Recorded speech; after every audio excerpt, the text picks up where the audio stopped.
this is Lit Happens, your celebration of the literary arts here in Saskatchewan. Today, I'm very pleased to welcome Arthur Slade. Now, Art is no stranger to this program. He's the author of 25 books, and he just recently won the Clockenburg Award for Literary Excellence. Art, welcome to the program. Thank you. So it's always a delight to talk to you. You're quite prolific in your writing. Tell us what you've been up to since the last time we had you on the show. Oh, well, I've written 4 books since then. You know, most of my time is, and writing is so boring.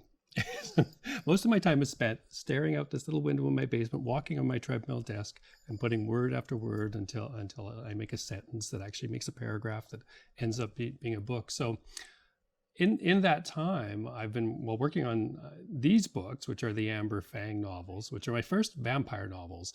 I really, I've always kind of enjoyed vampire books, but I never quite had the right idea for them. So that was quite a bit of fun. And the other one is my first kind of experiment where I didn't know what the story was going to be. I knew what the title was going to be first. And it's called Death by Airship. And I thought, that's a really great title, but what's the story going to be? And that's one of the occurrence, and so that's a different format than you're usually writing in. So can you tell us a little bit about the occurrence line? Yeah, Orca publishers have this really great line that's it's for people who don't like to read longer books, who are older, but you know they don't want it to be as complicated, I guess. So troubled readers is the wrong word, but just they want to be kind of punchy, interesting stories with not really long words, and I'm not very good at long words anyway, so that's perfect for me. And they're really short. They're only about 14,000 words. When you think Harry Potter's like 100,000 words, that's really short.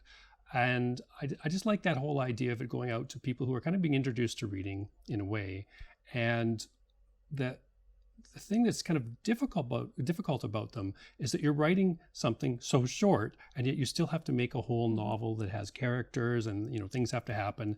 What you really cut back on is a lot of the description and that sort of thing. I really like them. I pick them up all the time at the library just because sometimes you want to just have something that you can get into, and they are engaging, really high interest stories. And some of my favorite Canadian writers have books on the shelf, so I'm glad to see your name added to that list. Yeah, it was fun. So tell me a little bit more about Amber Fang, because I think I read this a few years ago and now I'm seeing it again. So that's right. Yeah, it's come back. Yeah, it's come back to haunt us.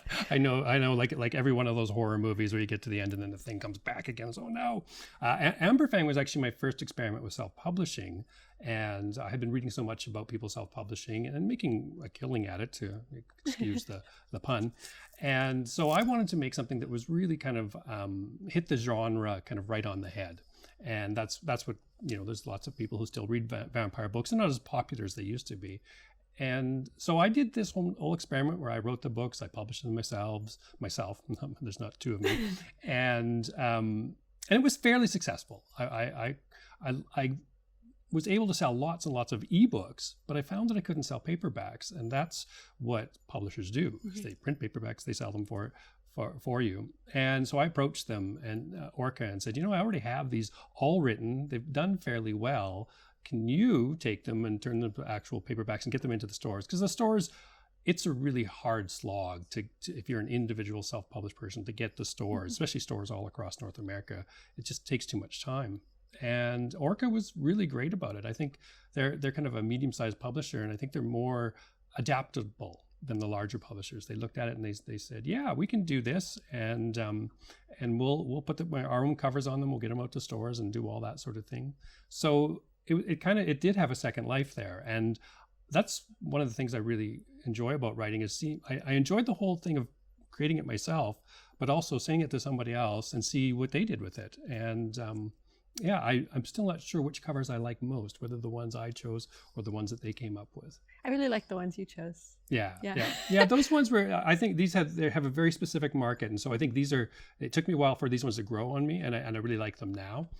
But the other ones were when you look at them, you go, oh yeah, that's a vampire. Yeah. That's like. And these are beautiful. They're stunningly beautiful. The colors and I can see how they'll draw the eye on the shelf. Yeah. Really. Yeah, and that's what they're trying to do. Yeah. So something really exciting happened just recently for you, and I got to be in the room. So we got to celebrate you at the Clockenburg Awards this year. That's right. So tell me a little bit about what that experience was like for you. Well, I wish every day could be like that, and I wish everybody could experience too. The Clockenburg Award has been going on now for 10 years, and so this was their 10th luncheon, and because I actually knew a month beforehand, you keep looking at that date and going, oh, when's that going to happen? And what's it going to be like? Well, I've been to the awards before, but it's such a strange thing because I've been to other awards ceremonies. There's many other writers there, right? And they're all getting awards, and you only have a kind of this moment where you pop up if you win, and then you get to say, oh, good, I got an award. Whereas the whole day is. The whole luncheon, they don't really say who wins until the very end of it, but you're sitting there at the head table, so everybody knows. But then when they announce it, there's all this applause. So it was kind of it was odd to have it kind of focused on me in a sense, although I gladly took the free lunch.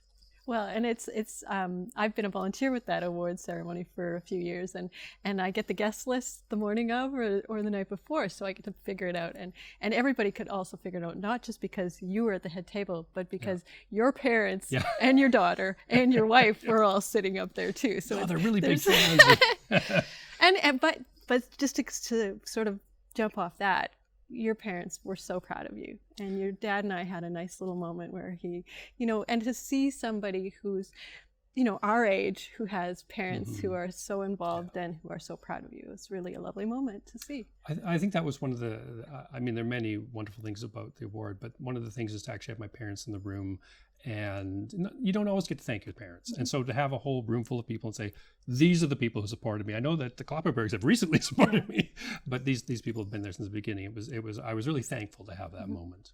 And you did mention about how you moved home because you wanted to be a writer, and not very many people get that opportunity. So that's really a lovely thing to think about as well.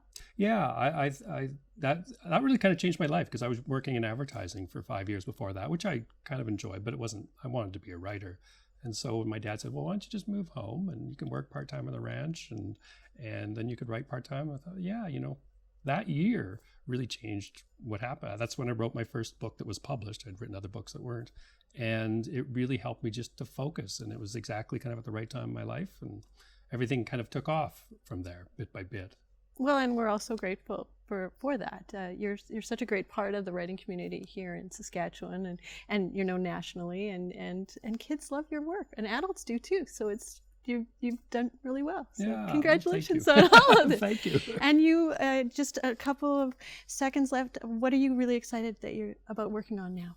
Oh, I have actually a series that's coming out in January, and it's called Dragon Assassin, and it's all about an assassin who rides a dragon. All the other assassins are riding these big black swans, but she gets a dragon. And it's coming out with Scholastic, which is my first time with a big publisher like Scholastic, first time with them specifically. And I love fantasy novels. I always loved reading them, and finally I feel like I've written one that other people might like, and it's just so much fun to disappear into those worlds. So I'm really excited about it. And Scholastic is really excited because that's a company that knows how to get kids reading and how to get those books into schools and into the hands of young people. That's right. Being in the catalog, the book catalog, that's like a dream come true. That's what I read when I was a kid. Oh, I want this catalog, so now I'm going to be in it. Thank you, Art. I'm Danica Lorer, and this has been Lit Happens. You can find past episodes on YouTube. You can find me at danicalorer@gmail.com, on Facebook, on Instagram. Thank you for watching.